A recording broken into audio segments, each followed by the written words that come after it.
So that's the second scenario, price exactly equal to average variable cost, and that is the shutdown point. Third possibility would be a price that's somewhere between average variable cost and average total costs. We can show that with a price that looks something like this, piece of nut, yielding a perfectly elastic demand curve, which is the firm's marginal revenue curve. Once again, we find that level of output where marginal revenue is equal to marginal cost. I'll just note that as Q sub naught.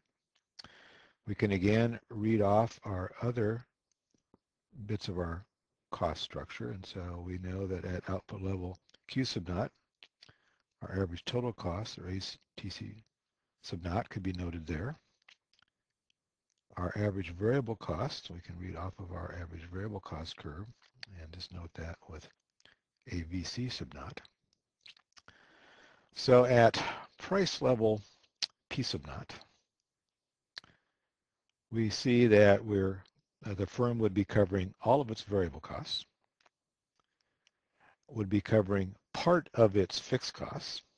And remember, if you're covering part of your fixed costs, you're better off staying in than getting out. So the portion of its fixed costs that it's not able to cover in the short run would be just noted by this rectangle. So we're doing better than just covering our variable costs, we're covering part of our fixed costs. And so in the short run, the decision at an output level where price is in between average total cost and average variable cost, the firm in this case would decide to produce at output level Q sub naught, noting it's producing at a loss, but this loss is smaller than it would be if it did not produce.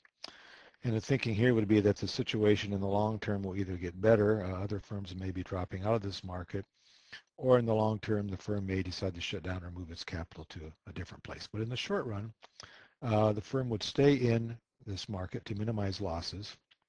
And so that notes our third possible scenario. Our fourth one is the one we ended the last lesson on,